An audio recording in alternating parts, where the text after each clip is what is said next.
Le fleuve Congo Hotel a servi de cadre ce lundi 5 mai 2025 à la célébration de la 30e journée mondiale de la liberté de la presse. Le journaliste congolais face au défi de l'intelligence artificielle, information et désinformation en ces temps de guerre d'agression rwandaise. C'est sous ces thèmes nationaux que le journaliste de la RDC a commémoré cette journée placée sous le haut patronage du président de la République, Félix-Antoine Tshisekedi Tshilombo. La République démocratique du Congo fait face à plusieurs défis majeurs, entre autres sécuritaires et humanitaires, avec l'agression de l'armée rwandaise et ses supplétifs de 1-23 AFC dans la partie orientale, où plusieurs villes et territoires du pays sont sous contrôle de l'ennemi.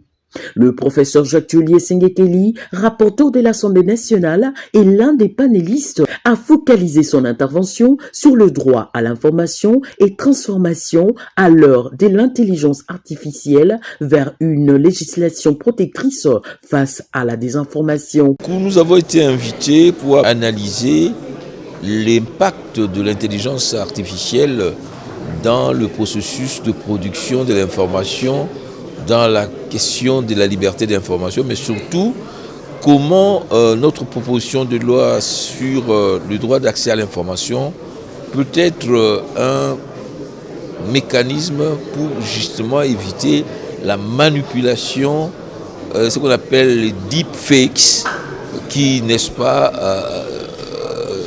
sont dominants aujourd'hui suite à cette irruption de l'intelligence artificielle. L'intelligence artificielle offre énormément d'opportunités pour le développement de toutes les sciences, droit, médecine, y compris le travail du journaliste dans la recherche d'informations, mais ça peut être aussi un instrument dangereux des dérives.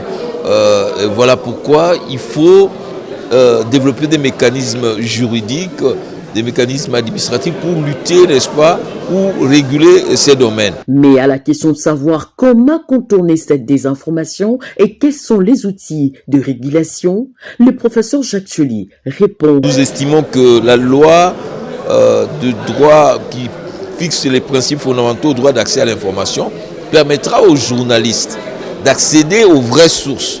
Parce que si les journalistes ne parviennent pas à accéder aux vraies sources, il va avoir des difficultés et il peut être, n'est-ce pas, emporté par ces manipulations et autres d'images et d'écrits.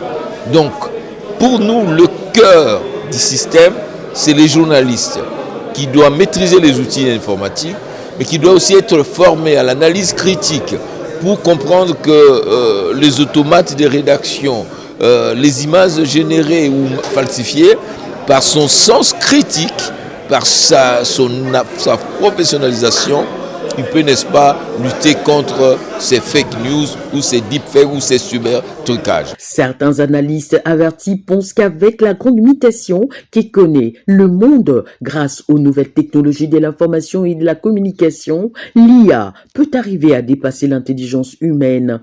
Toutefois, le plus important est d'accompagner cette mutation en adaptant la formation de l'homme à l'évolution technologique.